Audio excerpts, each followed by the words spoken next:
first graders. I have another great story to share with you. This is the story called Penduli, and it is by the same author that wrote us Stella Luna. Really great story. I hope you enjoy. Here we go.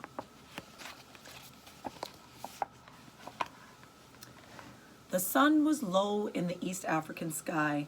The animals had been sleeping all through the hot afternoon, and now they began to stir. Penduli awoke before Mama Hyena, eager to explore. "Don't go far," Mama yawned.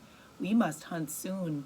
There has been so little to eat lately that we need to hunt all night to find enough to fill our bellies." Penduli promised to stay close and trotted away.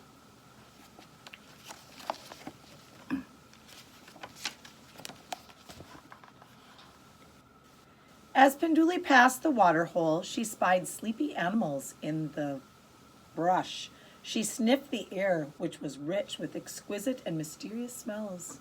But something was not so exquisite or mysterious. It was the smell of a dog. Penduli's sharp ears pricked up at the soft pounding of pads on the dirt.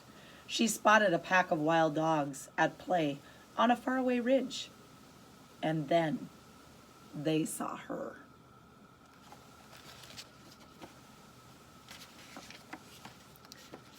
The leader dashed toward Penduli. The others trailed behind and yelped. "Watch out, dog! It's a hyena!" "Just a shrimpy one," Dog scoffed, coming closer. "If it didn't have all those stripy fur, those ears would make me think it was a baby elephant." The pack erupted into wheezing laughter and galumphing away, tongues lolling.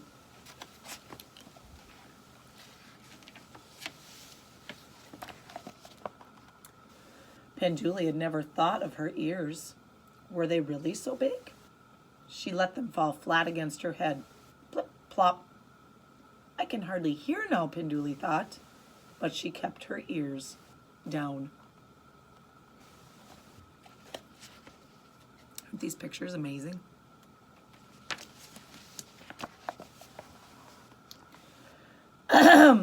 A rumbling voice came from the scrub. Penduli whirled around. A lion! The little hyena poofed out her mane and suddenly looked twice her size. She was sure that she was mighty fierce, but Lion just calmly looked up at her. Then he leaned his cold, scarred face nearer and said, "That prickly fringe hardly becomes you, young lady." Penduli's mane flopped as she hurried away. She had never given a thought to her coat. Was it really so scraggly?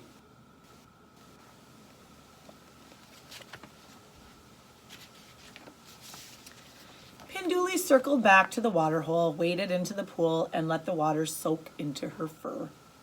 She figured that when the water ran off, her coat would lie flat, and no more prickly fringe. Zebra and two friends strolled over, their brown eyes glinting at the sight of a soggy little hyena. Penduli didn't like their amused look. She tried to lower herself deeper into the water and disappear, but she was too late.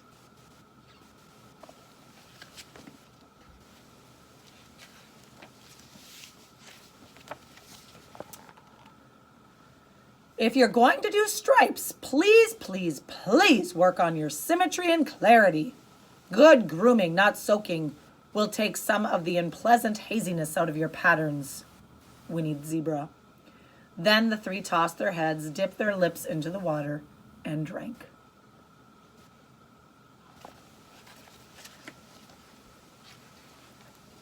Penduli splashed past the startled zebras and escaped to a quiet spot.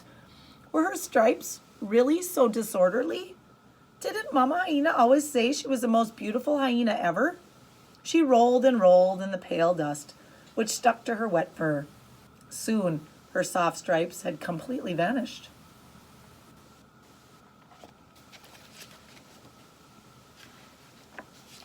Ears pinned back, coat flattened, and dusted to a pallid gray, Penduli wanted nothing more than to get home, hoping no one would notice her. "I'm really in trouble now," she worried.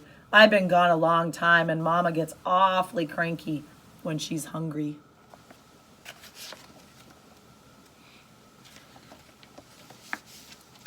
As she headed back to the rocky den, she saw a lion, zebra, and dog, along with his rowdy pals, hanging around the water hole.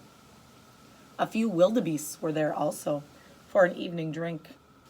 My, it's busy out here tonight, thought Penduli, edging away from the others.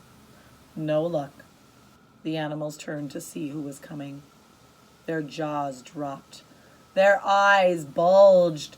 Penduli looked around wildly. What did they see?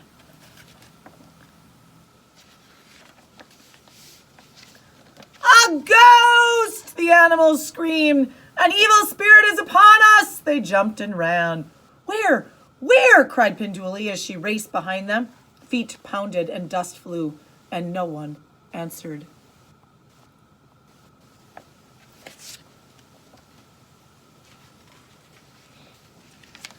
The terrified crowd tore through thorny brush over craggy stone and horrified found themselves at a dead end in a small canyon.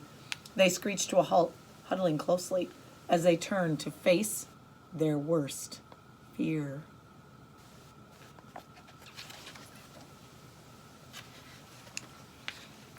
Dog was the first to speak. "Oh, great spirit," he howled. "You've come for me, I know it, because I made fun of a young hyena's ears." All eyes were on Penduli. Ah, so I'm the ghost, she thought. I'd better get in character before they recognize me. "Go on, dog," said Penduli in a slow, deep voice. "The spirits want to know why you would commit such hideous, awful, atrocious crimes." Dog's voice quavered. I don't know. I guess I was still mad at Fennec Fox for calling me a butterfly head."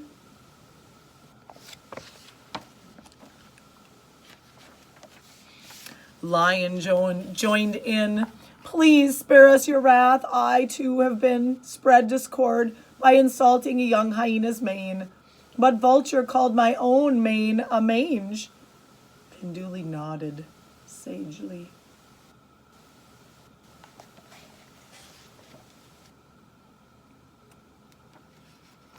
Zebra stomped her hoof. "Owl told me that my stripes were garish." A tear rolled down her long face. Everyone fell silent. Penduli's mind whirled as she tried to think of what a ghostly spirit just might say. Of course, spirits always give tasks and want offerings, she thought. Let's see. Okay, Mama will love this.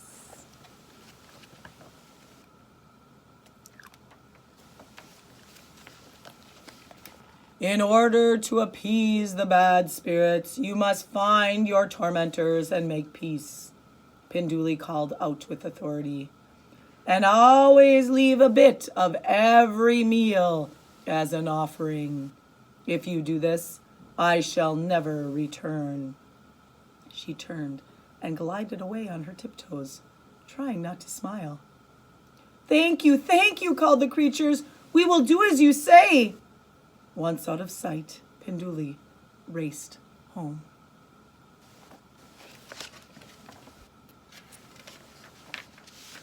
There you are, cried Mama Hyena as Penduli galloped up to her.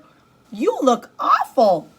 Penduli was so glad to be home again, it was worth getting in trouble. She didn't even mind the 5 baths it took to get the dirt out of her fur. In fact, it took all night to get Penduli looking like a beautiful hyena again. I was worried sick. I went looking everywhere for you, said Mama Hyena, as she helped smooth Penduli's coat.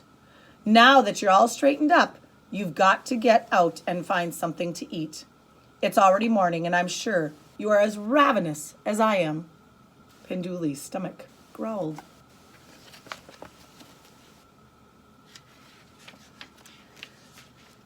That very morning, Dog, Lion, and Zebra searched the wide savanna until they found Fennec Fox, Vulture, and Owl. We have come here by order of the Great Spirit, Dog announced. We must find out why you were so rude to us. Fennec Fox spoke up. I guess I was having a bad day. Serval Cat said, I look like a fuzzy I look like a little fuzzy bat without wings, he nodded to Dog. Your ears really aren't so bad. Vulture checked his bald head. Marhua Stork called me Moonscape, so I got mad and made fun of Lion. Owl moaned. Adder said my feathery stripes look more like scribbles. Let's go find those three and get to the bottom of this, said Dog. The oddball crowd went searching and found Serval, Marabou, and Adder. We've come here by order of the Great Spirit, they declared. Uh-oh. I'm in trouble for laughing at Owl's stripes, hissed Adder. Miss Zebra, do you remember when I said your stripes were dull, mumbled Zebra. Marabou stepped forward on his stilt-like legs. Lion told me that the glare of the sun on my head hurt his eyes. Sorry, grumbled the big bald cat. Then Dog blurted, Oh, dear Serval, please forgive me. Serval's amber eyes squinted at Dog. You mean for the time that you said the wind might pick me up by my giant ears and blow me away, you said? Yup, Dog yipped. Who am I to be talking about ears? He pranced about, flopping his big ears like wings of a butterfly. Serval burst out laughing, and everyone, including Dog, joined in. From that day on, things began to change for Penduli and her mother. Instead of spending hours hungrily scrounging for meager meals, they found delicious meals everywhere. Look, again, eggs, fish, fruit. It's a miracle, exclaimed Mama. As Penduli tasted a sweet berry, she said, The Great Spirit must be smiling upon us. Mama Hyena looked at their grinning daughter. Wait a minute. Did you have something to do with this? Laughing and feasting, Penduli told the whole story. You're not only the most beautiful hyena ever, said Mama. You're the smartest hyena ever.